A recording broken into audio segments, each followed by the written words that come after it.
Next topic है हमारा एक समान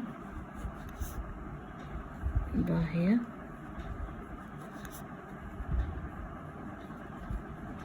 क्षेत्र में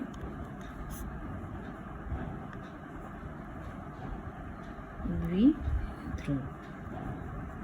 ठीक है, इसका मतलब क्या है, हमको एक समान इलेक्ट्रिक फील्ड लेना है। ठीक है, एक समान इलेक्ट्रिक फील्ड लेनी है और इस इलेक्ट्रिक फील्ड में हमको एक वैद्युत द्विध्रुव को रखना है। ठीक है, हमको एक वैद्युत द्विध्रुव रखना है। अब हमारा जो ये एक समान वैद्युत क्षेत्र जो बन रहा है, एक समान वैद्युत क्षेत्र किस वजह से बन रहा है कि हमारा ये कैसे बनेगा, जब हमारे यहाँ पे एक स्ट्रॉन्ग पॉजिटिव चार्ज रखा है और इधर एक स्ट्रॉन्ग नेगेटिव चार्ज रखा है।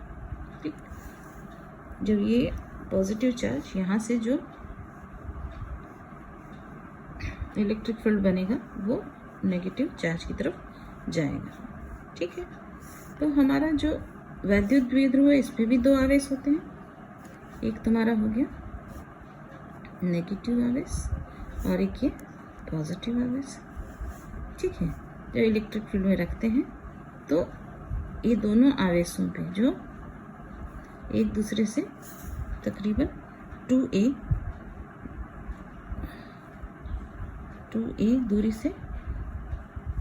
दूरी पे रखे हुए हैं। ठीक है, ये हमारा वैद्युत द्विध्रुव है और ये हमारा एक समान वैद्युत क्षेत्र है। ठीक, इस आवेश पे प्लस की आवेश पे जो बल लग रहा है उसकी दिशा ये है। ठीक है, इसकी जो दिशा ये है FQ की, और ये इस माइनस Q की दिशा इस तरफ होगी। ये कैसे, ये दिशा हम देखते हैं कि ये पॉजिटिव चार्ज है, ये पॉजिटिव है, तो ये प्रतिकर्षण का बल इस दिशा में लगाएगा, इसीलिए इस आवेश की दिशा इधर होगी। और यहाँ पे ये नेगेटिव चार्ज है, ये पॉजिटिव है, तो इस पे आकर्षण का बल इस दिशा में, और इसके कारण ये प्रतिकर्षण इस तरफ से ये इधर ढकेलेगा और ये वाला इसको इधर ढकेलेगा और ये इधर इसको अपनी तरफ आकर्षित करेगा। ठीक है, यहाँ पे प्लस Q पे जो बल लग रहा है उसको हम F1 मान ले रहे हैं और F1 का मान कितना निकलेगा, QE। देखिए ये कहाँ से आता है, F1 = QE। हमने पिछले सेक्शन में पढ़ा कि जो इलेक्ट्रिक फील्ड होता है वैद्युत क्षेत्र, उसको हम E से डिनोट करते हैं और E किसके बराबर होता है, F/Q के। F जो है वो बल है और Q जो है वो आवेश है। तो ये इस फॉर्मूला से हम ये वाली फॉर्मूला निकाल सकते हैं। यहाँ देखो ये Q इधर ले जाएंगे तो ये क्या हो जाएगा, बल बराबर आवेश गुणा वैद्युत क्षेत्र। तो यही वाली फॉर्मूला हम यहाँ लगा रहे हैं। तो ये हमारा इस दिशा में जो बल है वो किसके बराबर हो गया, QE। तो इसका परिमाण हो गया QE, और ये Q इस आवेश Q और E जो है वो इसका, ये जो एक समान वैद्युत क्षेत्र है उसका वैल्यू है। अब इस दिशा में माइनस Q पे जो बल लग रहा है उसको हम F2 मान ले रहे हैं, इसका भी परिमाण कितना आएगा, QE। तो दोनों का हम देखते हैं कि परिमाण समान है, तो दोनों का परिमाण हमारा F1 का परिमाण लेते हैं तो ये भी QE आता है, और F2 का परिमाण लेते हैं ये भी QE आता है। ठीक है, और हमारा इस पूरे द्विध्रुव पे जो नेट बल है, ये पूरे सिस्टम में जो नेट बल है वो हमारा शून्य होगा। देखें कैसे आता है शून्य, नेट बल जब हमको निकालना है तो वो कैसे आएगा, F बराबर F1 + F2 करके। ठीक, अब इसमें F1 और F2 का परिमाण तो सेम है लेकिन दोनों का दिशा अलग अलग है, तो हमारा क्या आ जाएगा, QE, और दूसरा हो जाएगा -QE, क्योंकि दोनों की दिशा अलग अलग है। तो हमारा जब ये दोनों करेंगे तो हमको क्या मिलेगा, 0 आ जाएगा। ठीक है ना, ये दोनों आपस में कट जाएगा हमको, तो नेट बल हमारा कितना हो गया, 0 हो गया। तो हमारा यहाँ पे जो नेट बल है द्विध्रुव पे बल, तो नेट बल वैसे शून्य आता है। तो अब नेक्स्ट हम इसमें क्या देखते हैं कि इस बल युग्म आघूर्ण कितना होगा, इसका बल युग्म कितना होगा। बल युग्म को इंग्लिश में हम क्या कहते हैं, टॉर्क। टॉर्क मतलब हमारा जो बल है वो जोड़े में लग रहा है। देख रहे हैं हम, ये हमारा जो बल है वो हमारा पैर में लग रहा है। यहाँ पे एक बल, ये एक बल, पैर में जोड़ा मतलब युग्म मतलब जोड़ा, जोड़ा है मतलब दो होना चाहिए। तो एक बल ये हो गया, एक बल ये हो गया। तो इस पे जो क्या कार्य कर रहा है, हमारा बल युग्म कार्य कर रहा है। और ये बल युग्म क्या करता है, ये जो वैद्युत द्विध्रुव है उसको ये इलेक्ट्रिक फील्ड वैद्युत क्षेत्र की दिशा में इसको ऐसे घुमाने की कोशिश करता है। ठीक है, तो ये बल युग्म का क्या काम है कि इस वैद्युत द्विध्रुव को ये इलेक्ट्रिक फील्ड की डायरेक्शन में घुमाने की कोशिश करता है। ठीक है, अब हमको बल युग्म का मान निकालना है। बल युग्म को हम किससे शो करते हैं, टॉ से। बल युग्म को हम किससे शो करते हैं, टॉ से। हमने जूनियर क्लासेस में पढ़ा है कि ये इसको हम टॉ कहते हैं और ये टॉर्क या बल युग्म को रिप्रेजेंट करने के लिए इसको रिप्रेजेंट करते हैं। ठीक है, अब हमको ये निकालना है। टॉ बराबर होता है बल इंटू बलों के बीच की लंबवत दूरी। ठीक है, तो दोनों के बीच में जो बल है वो कितना है, क्यू ई मिल गया हमें। ठीक है, और ये बलों के बीच की लंबवत दूरी, तो हमारा ये जो बल है, ये बल ये वाला है इस डायरेक्शन में, ये इसको हम एक्सटेंड कर दें ऐसे, और इसको भी हम नीचे ऐसे एक्सटेंड कर दें। तो इन दोनों के बीच की दूरी क्या है, यहाँ से यहाँ तक की है। ठीक है,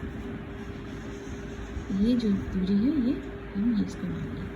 ठीक है, हम अगर इसको ए मान लेते हैं, इस पॉइंट को हम इस वाले को जहाँ पे प्लस की है उसको बी मान ले रहे, और ये पॉइंट हम ओ मान ले रहे। ठीक है, ये वाली फिगर हम यहाँ पे फिर से चित्र बना लेते हैं इसको समझने के लिए।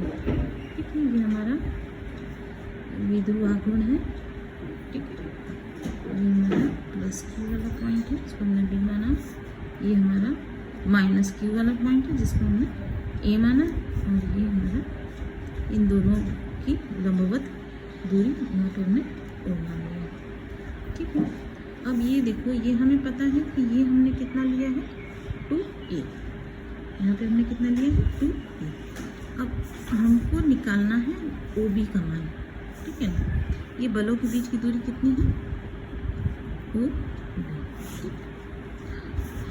अब OB कैसे निकलेगा, हम मानते हैं कि ये जो हमारा वैद्युत द्विध्रुव है वो इलेक्ट्रिक फील्ड से, ये इलेक्ट्रिक फील्ड का डायरेक्शन है ना, और ये बल का भी डायरेक्शन है, इलेक्ट्रिक फील्ड का भी यही डायरेक्शन होता है जो बल का होता है। EF का जो दिशा है वही हमारे E का भी दिशा होता है। हमने देखा है पहले पिछले क्लासेस में, E की दिशा और इन दोनों की दिशा सेम होती है। तो ये इस दिशा से ये थीटा डिग्री का कोण बना रहा है। ठीक है, अब हमारा जो पढ़ा है हमने कि साइन थीटा बराबर ऑपोजिट साइड ये वाला हुआ लंब बटा कर्ण। ठीक है, तो हमारा लंब क्या है, OB, और कर्ण क्या है, AB। AB का मान कितना है, 2a। तो हमारा OB का मान कितना हो जाएगा, 2a साइन थीटा। तो हम यहाँ पे ये वैल्यू रख सकते हैं, QE into 2a sine theta रख दिया हमने।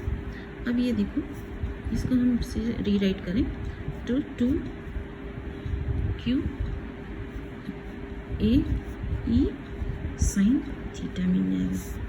अब हमें पता है कि जो वैद्युत द्विध्रुव आघूर्ण होता है, वैद्युत द्विध्रुव आघूर्ण जो है P से डिनोट करते हैं, और उसका मान कितना होता है, 2AQ होता है। ये पहले क्लास में हमने पढ़ा है, P बराबर 2AQ। ठीक है, तो यहाँ पर हम इसको पी रख सकते हैं, तो ये हमको क्या मिल जाता है, पी ई साइन थीटा। तो टॉ बराबर हमारा पी ई साइन थीटा। अब हम इसका सदिश, हमें पता है कि जो हमारा बल युग्म है वो सदिश राशि है, तो इसको सदिश फॉर्म में जब लिखेंगे तो ये हमारा फॉर्मूला क्या बन जाएगा, P इंटू ई, ठीक है ना। और हम 11th में पढ़ा है कि जब दो सदिश राशि का क्रॉस प्रोडक्ट लेते हैं तो उसका जो गुणनफल आता है वो फल भी हमारा सदिश होता है। तो ये वाली फॉर्मूला का हम इस तरह से रीराइट कर सकते हैं, ठीक है। टॉ का मान कितना मिल गया, टॉ बराबर P इंटू ई। अब देखिए, अगर हमारा थीटा का मान अगर हम 90 डिग्री लेते हैं तो हमारा साइन थीटा कितना हो जाता है, 1, ठीक है। तब हमारा जो टॉ है वो मैक्सिमम, जो बल युग्म है वो मैक्सिमम लगता है कब, जब हमारा थीटा का मान 90 डिग्री होता है और हमारा कितना निकल आएगा, P इंटू ई, है ना। टॉ मैक्सिमम तो होगा जब हमारा थीटा का मान 90 डिग्री होगा, ठीक है। ये थीटा जब हमने 90 डिग्री लिया तो हमारा टॉ मैक्सिमम आ रहा है, P इंटू ई मैक्सिमम हो गया तुम्हारा, टॉ मैक्सिमम P इंटू ई मिलेगा। और अगर हम थीटा बराबर 0 लेते हैं तब साइन थीटा बराबर 0 हो जाता है और टॉ का मान कितना होता है, 0 हो जाएगा इस कंडीशन में। देखिए इसका यहाँ पे देखिए, ये जो वैद्युत द्विध्रुव है हमारा, इसका जो वैद्युत द्विध्रुव जो आगुण है ना, वैद्युत द्विध्रुव आगुण और इलेक्ट्रिक फील्ड, अगर जैसे वैद्युत द्विध्रुव आगुण ये डायरेक्शन है और हमारा इलेक्ट्रिक फील्ड का ये डायरेक्शन है, दोनों के बीच में जब 90 डिग्री कोण है तो उस पर बल युग्म सबसे ज़्यादा लगेगा। जब हमारा द्विध्रुव आगुण ऐसे है और इलेक्ट्रिक फील्ड का डायरेक्शन ये है, 90 डिग्री का दोनों के बीच कोण है, तो हमारा जो टॉर्क है वो सबसे ज़्यादा लगेगा। यहाँ से पूरा ला के घुमा के उसको ऐसे करना है। और दूसरा कंडीशन क्या है हमारा, जब दोनों के बीच में P और E के बीच में कोण 0 डिग्री है ना। दोनों का अगर 0 डिग्री, इसका मतलब क्या है, जो P है वैद्युत द्विध्रुव आगुण, ये भी इस डायरेक्शन में है और इलेक्ट्रिक फील्ड भी इसी डायरेक्शन में है, ठीक है ना। तो दोनों सेम डायरेक्शन में, इसका मतलब दोनों के बीच का थीटा का जो कोण मान है, थीटा का मान 0 है और हमको इसमें टॉर्क बिल्कुल नहीं लगेगा, है ना। कोई भी बल युग्म लगाने की जरूरत नहीं पड़ेगी।